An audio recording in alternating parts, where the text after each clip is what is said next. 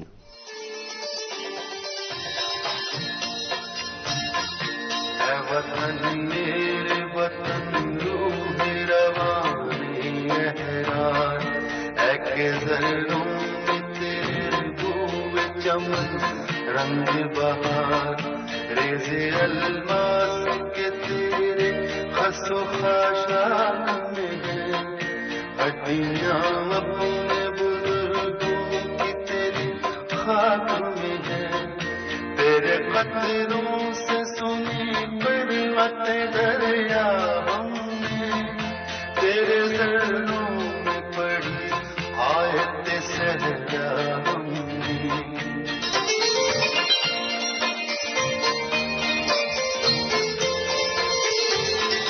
خندائے گل کی خبر تیری زبانی آئی، تیرے باغوں میں کھا کے جوانی آئی، اے وطن میرے وطن، اے وطن میرے وطن، تجھ سے منہ موڑ کے منہ اپنا دکھائیں گے کہاں، گھر جو چھوڑیں گے تو پھر چھاؤں چھاؤیں گے کہاں، اے وطن میرے وطن، اے وطن میرے وطن، بس میرا اغیار میں آرام یہ پائیں گے کہاں، تجھ سے ہم اٹھ کے جائیں بھی تو جائیں گے کہاں، تجھ سے ہم اٹھ کے جائیں بھی تو جائیں گے کہاں،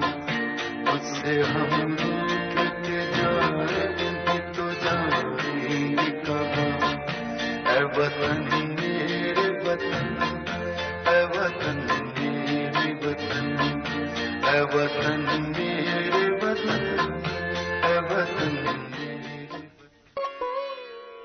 سال 1955 جوش کی زندگی میں بھونچال بن کے آیا، جس کے جھٹکوں کو وہ اپنی باقی ماندہ زندگی تک شدت سے محسوس کرتے رہے۔ اس برس پاکستان کے مشاعروں میں شرکت اور کچھ عرصے کی سکونت نے انہیں ورغلا دیا اور وہ پاکستان کی شہریت قبول کر بیٹھے۔ نتیجہ یہ ہوا کہ آسیبوں کے نرغے میں پھنس کر علم بیزاری کا دکھ جھیلتے رہے۔ اپنے آخری ایام زندگی کے بارے میں خود رقم تراز ہیں۔ جان کی امان پاؤں تو زبان ہلاؤں، اللہ اللہ یہ آب و ہوا کی ناسازگاری، یہ کراچی کی علم بیزاری، یہ پرانی یادوں کی کٹاریں، نئے ماحول کی آریاں، یہ مولد و منشا سے دوری، یہ غربت کی رنجوری، سینے میں یہ کھٹکتی پھانسیں، یہ حالات کی اکھڑی سانسیں، یہ دل پر چلتے بان، یہ سر پر کڑکتی کمان، یہ اخباروں کی ریشہ دوانیاں، یہ حکومت کی سرگرانیاں، یہ دوستوں کا فقدان، یہ معاشی بحران، یہ چہرے زندگی پر گرد و غبار کا غازہ، اور یہ دوش پر عزت نفس کا جنازہ۔ اردو ادب میں جوش کی اہمیت پر پروفیسر غضنفر علی۔ جوش ملیح آبادی اردو کے ایک اہم شاعر تو تھے ہی، ایک بہت اچھے نثر نگار بھی تھے۔ شاعری سے زیادہ تر لوگ ان سے واقف ہیں، لیکن جو ان کی کتاب نثر میں ہے یادوں کی بارات، وہ بھی بہت مشہور ہے، جس میں جوش کو سمجھنے کے لیے بعض واقعات ایسے ہیں جو کہیں اور نہیں ملتے۔ تو مثلا انہوں نے اپنے معاشقے کا ذکر کیا ہے۔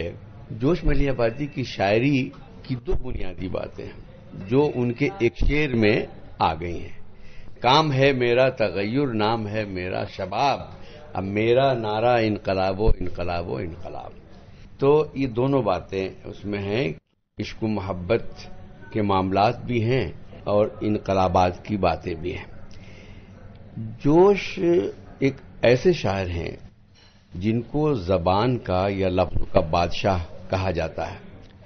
اتنے زیادہ الفاظ دو ہی شاعروں نے استعمال کیے اردو میں، ایک میر انیس ہیں اور ایک جوش ملیح آبادی ہے۔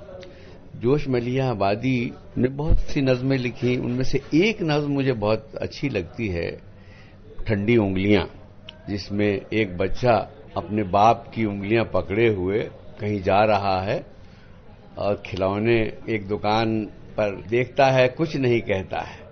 تو جوش نے اس کی ایسی نفسیات بیان کی ہے کہ وہ رو رہا ہے زار زار, کچھ نہیں کہتا ہے, رو رہا ہے زار زار, اور اس کی آہوزاری سے باپ کا سینہ جو ہے فگار ہو رہا ہے. یعنی غریب انسان کا بچہ بچپن میں ہی بڑا ہو جاتا ہے, اس کی معصومیت ختم ہو جاتی ہے. کھلونے سے کھیلنا چاہیے لیکن وہ باپ کی حالات کو اچھی طرح سمجھتا ہے, اس لیے وہ ضد نہیں کر پاتا. یعنی بچپن میں جو ضد کرنے کی جو خوبی ہوتی ہے وہ مفلسی جو ہے اس کو ختم کر دیتی ہے. اس طرح سے اور بہت سی جوش کی نظمیں ہیں. ایک لفظ, یعنی لفظ کا جادوگر بھی آپ کہہ سکتے ہیں, اتنے خوبصورت استعمال لفظوں کا. البیلی صبح اتنی اچھی نظم ہے, منظر کشی. تو جوش پر کام اتنا نہیں ہوا, اور اس کی وجہ یہ ہے کہ جوش کو کچھ لوگوں نے اپنے زمانے کی ان کے زمانے کی جو شعراء تھے ان کے موازنے میں کمتر اس لیے سمجھا کہ جوش اپنی زندگی میں ذرا لنترانی زیادہ کرتے تھے. لیکن جوش کا جو قد ہے اور جو کچھ جوش نے لکھا ہے وہ متقاضی ہے کہ جوش پر نئے سرے سے کام ہو, ان کی شاعری کو نئے سرے سے سمجھا پرکھا جائے, اور ان کی نثر پر اور بھی سنجیدگی سے کام ہو. کیونکہ اتنی خوبصورت نثر جو ہے, چاہے وہ مبالغہ ہو, لیکن ادب تو مبالغے کا نام ہے. تو یادوں کی بارات وہ ایسی کتاب ہے جس کو آدمی ناول کی طرح پڑھتا ہے اور ہر ایک جملے سے لطف اندوز ہوتا ہے. اور آپ ہیں پروفیسر صالحہ رشید. دیکھیے, جوش کی شاعری اور شخصیت خود ان کے القاب شاعر شباب, شاعر انقلاب سے ہی جھلکتی ہے. بطور انسان اور ادیب اور شاعر جہاں وہ ایک تاریخ ساز ہیں, بڑے مجاہد آزادی ہیں, محرک آزادی ہیں, محافظ آزادی ہیں اور مجتہد آزادی بھی ہیں. ان کی قومی نظمیں اگر ہم دیکھیں, ان کے مراثی, ان کی رباعیاں, تو وہ ان کے پڑھنے سے قاری میں جوش پیدا ہو جاتا ہے. اور ہم یہ کہہ سکتے ہیں کہ 20ویں صدی ہی کیا, آنے والا زمانہ بھی جوش کو سلام کرے گا. پاکستان جا کر جوش پریشان حال ضرور رہے, لیکن ان کا تخلیقی سفر ٹھہرا نہیں. کراچی میں جوش کی زندگی کے آخری شب و روز سے متعلق ان کے واحد شاگرد اور معروف دانشور ڈاکٹر ہلال نقوی نے ہمیں جو معلومات دیں وہ ان کی ہی زبانی ملاحظہ کیجیے. جوش صاحب کی خودنویس سوانح حیات یادوں کی بارات پہلی بار جوش اکیڈمی کراچی کے زیر اہتمام 1970 میں منظر عام پر آئی. جوش صاحب 1982 تک ان کی زندگی شمار کی جا سکتی ہے, یعنی یادوں کی بارات کی اشاعت کے 12 سال بعد تک وہ زندہ رہے. جوش صاحب نے 1975 میں یادوں کی بارات میں ایک اضافی ایڈیشن, اضافی صفحات شامل کیے جو کم از کم 50-60 کتابت شدہ صفحات کے برابر ہوتے ہیں. اس میں جوش صاحب کی زندگی کے بہت سے پہلو نظر آتے ہیں. یوں بھی جوش صاحب اتنی کھلی ڈھلی شخصیت تھے کہ 1970 کے بعد ان کی زندگی کسی سے چھپی ہوئی نہیں ہے.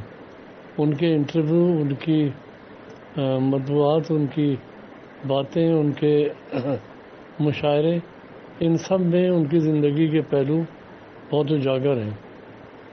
جوش صاحب نے یادوں کی بارات کے اضافی صفحات سے پہلے بھی 1970 میں جب یادوں کی بارات آئی تو اپنی پاکستانی زندگی پر اظہار خیال کیا ہے. انہیں یہاں اہل علم تو ملے, اہل فکر کہ وہ ہم صحبت رہے, یہ سب باتیں اپنی جگہ پر تھیں. لیکن بڑی تخلیقی شخصیات کی طرح, غالب کی طرح, ان کا بھی یہ مسئلہ تھا کہ وہ بہت زیادہ معاشی الجھنوں کا شکار رہے, اور اس کا گلہ ان کے خطوط میں, ان کے مضامین میں, ان کی رباعیات میں جگہ جگہ نظر آتا ہے. پاکستانی زندگی تو جوش صاحب کی یہ ہے کہ اس کے بعد ان کے شعری مجموعے بھی کوئی اس طرح نہیں آ سکے. وہ لکھتے ضرور رہے اور انہوں نے کئی مقامات پر اپنی شاعری لوگوں تک پہنچائی, یہ سب اپنی جگہ پر ہے. لیکن جوش صاحب کی زندگی اقتصادیات کے اعتبار سے بھی الجھنوں کا شکار رہی اور ان کے دل پہ بڑا بوجھ رہا کہ کس طرح انسانیت کی قدروں کو آگے بڑھایا جائے. وہ اس کے قائل نہیں تھے کہ سرحدوں میں انسانوں کو تقسیم کر دیا جائے. جغرافیے کا محبت سے دہلی اجاڑ دے, نقشوں کی نیشدار لکیریں بگاڑ دے. یعنی وہ چاہتے تھے انسانیت, پوری انسانی برادری ہاتھوں میں ہاتھ لے کے زندہ رہے. وہ ان کی پاکستانی زندگی کا خلاصہ یہی ہے کہ وہ کسی مسلک, کسی تفریق, کسی گروہ بندی سے دور رہ کے انسانیت کے لیے کام کرنا چاہتے تھے. انہوں نے پاکستانیوں کو بھی یہ مشورہ دیا اور ان کے یہاں کئی ایسی تحریریں ہیں جس میں وہ ہندوستان کے رہنے والوں کو بھی مخاطب کرتے ہیں اور امن, آزادی, بھائی چارہ اور تمام امتیازات سے بلند ہو کر وہ چاہتے تھے کہ انسان کے لیے کام کیا جائے.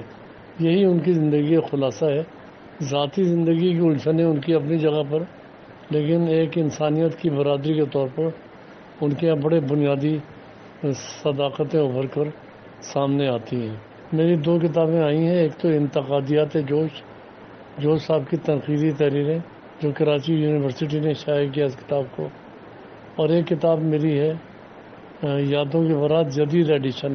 اس میں وہ اضافی حصہ بھی شامل ہے جو گمشدہ ہے, جو کھو گیا تھا, اور اس میں کم از کم 100 افراد کا ذکر ہے جو یادوں کے برات میں کہیں نہیں تھے. مثلا پروفیسر احتشام حسین, علی سردار جعفری, کیفی اعظمی, منجو سلطان پوری اور ان کے بے تکلف دوست, بعض بہت اہم, بعض بہت غیر اہم. یہ سب یادوں کے برات میں ترتیب دے کے اور خاصے فٹ نوٹ میں نے اس میں لکھے ہیں.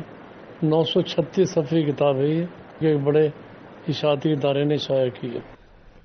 ہندوستان نے جوش ملیح آبادی کو ہمیشہ عزت دی کیونکہ وہ ایک بڑے ادیب و شاعر ہونے کے ساتھ ساتھ مجاہد آزادی بھی تھے.